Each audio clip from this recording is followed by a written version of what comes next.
child's in the house. The child.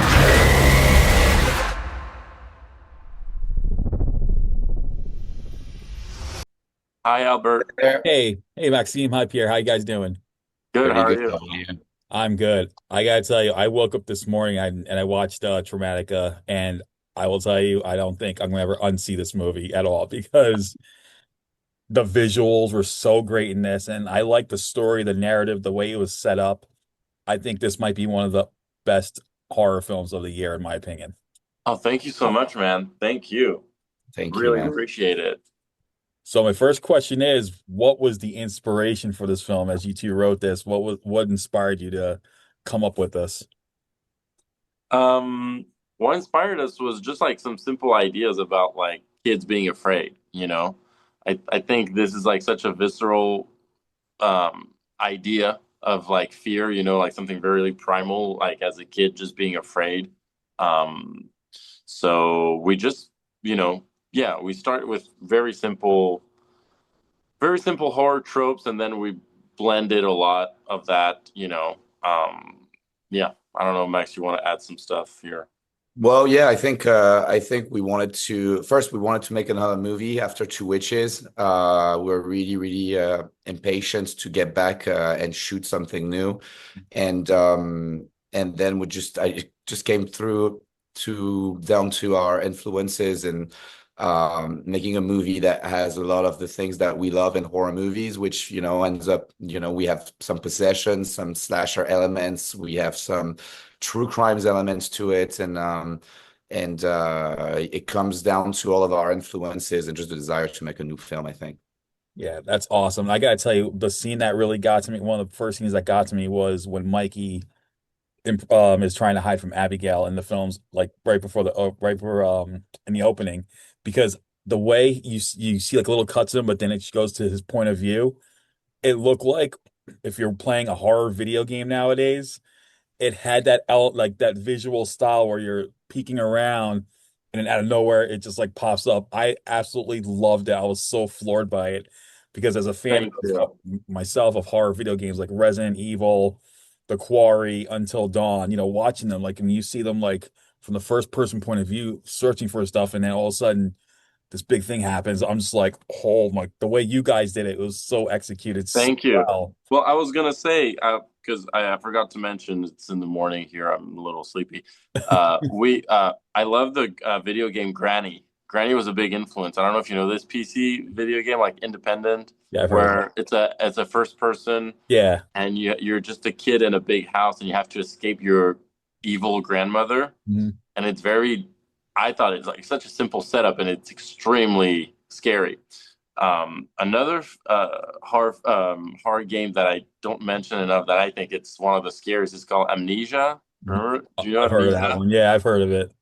These are like independent horror games, so the graphics are not amazing, but the attention to detail and the simple aspect of a setup that is so effective. I don't always find it in like bigger horror games that are more, maybe focused on trying to give you so much more.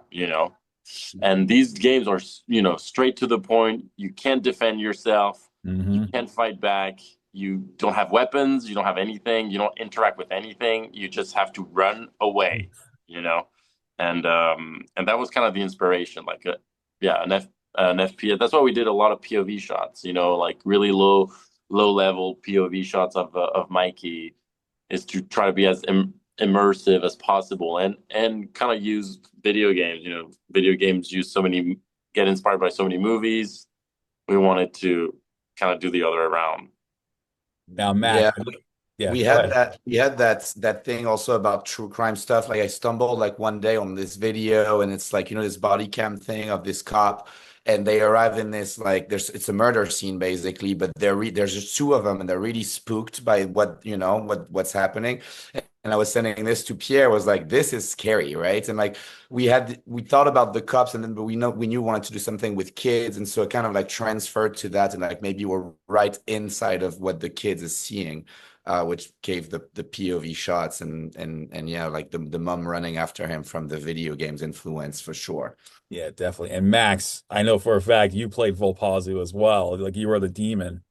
What was that like? Was that all practical makeup you wore and to show those little Yeah, shots? Because it that was was it was impressive. I couldn't even recognize you.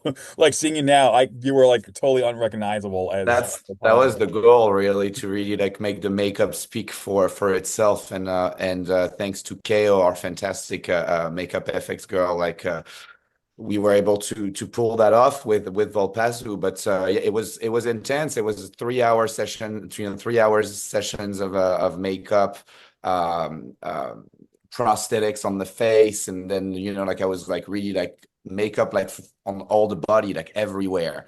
I think it took me 2 weeks to really remove all of it, because I had like eyes and stuff behind, and literally like showers after showers, I kept finding stuff, and it was crazy. But no, it was really really cool.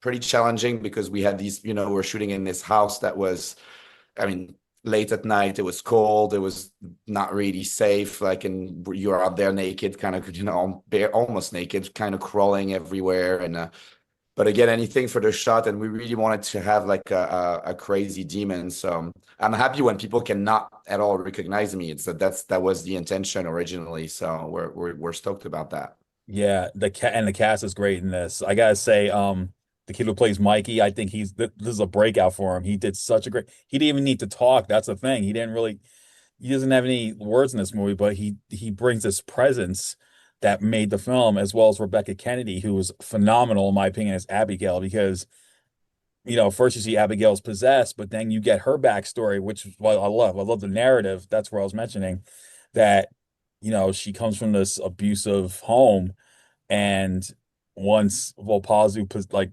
basically possesses her, she goes from, being the victim to now being like the hunter herself. And I really like that dynamic. Yeah, we wanted to give depth to a possessed character that I think that's kind of like usually unusual, um, to show how she can, because usually people get possessed, like whether it's like in The Conjuring or in The Exorcist, and they just get possessed, like Yeah.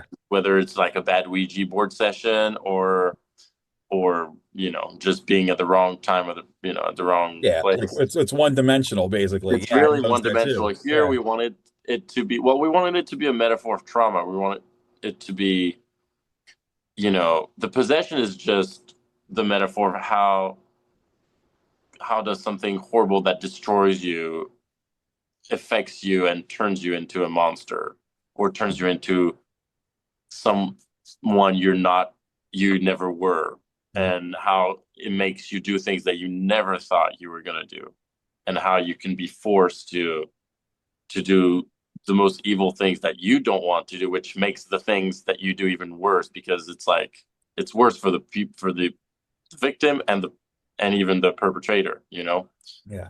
So Abigail's case is like, it's like such a tragedy, and yeah, it's like it was kind of a no-brainer that she was not gonna. I mean, I don't want to spoil, but it's not really ending well for Right.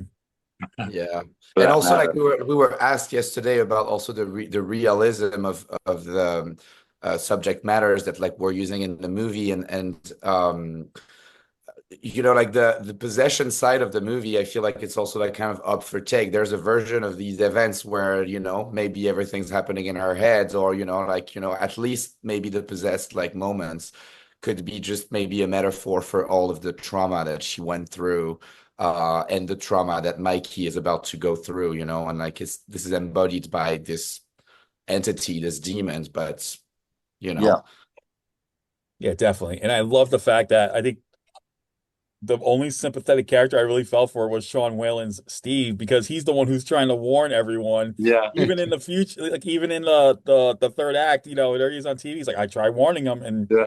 and it's like We it's like he's probably like the only sympathetic character in the whole entire movie by the film's end. He's like the only one you like you have sympathy for because like, I tried to tell you, but Yeah, he's like, I told you so. You know, exactly. Well, Sean Whalen's, we were so happy to have him in the on the movie. We shot with him only one day, and we wrapped him so fast, and we really wanted him, and we really needed this character because, like you said, I think this character is such a um, satisfying character for the audience because he has the same point of view as the audience. The audience sees everything.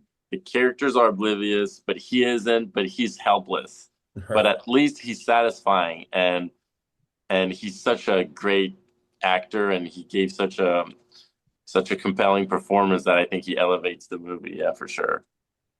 That's amazing. So what's next for you guys? Are you going to be delving into this world again soon with an upcoming project that you can talk about? Well, we don't know if this, we'll see how this goes into theaters. That's what we're really trying to, promote the film as much as possible. Within that universe, we don't know. Volpazu is not dead. That's one thing. He's somewhere. He can't even die. So, at this point. But we also love, our other universe from Two Witches that we have so much more to tell, I think, regarding like spirituality and witchcraft and again like indie crazy ideas that we could execute, I think, really, really in a really interesting, crazy way. Yeah. So there's a lot.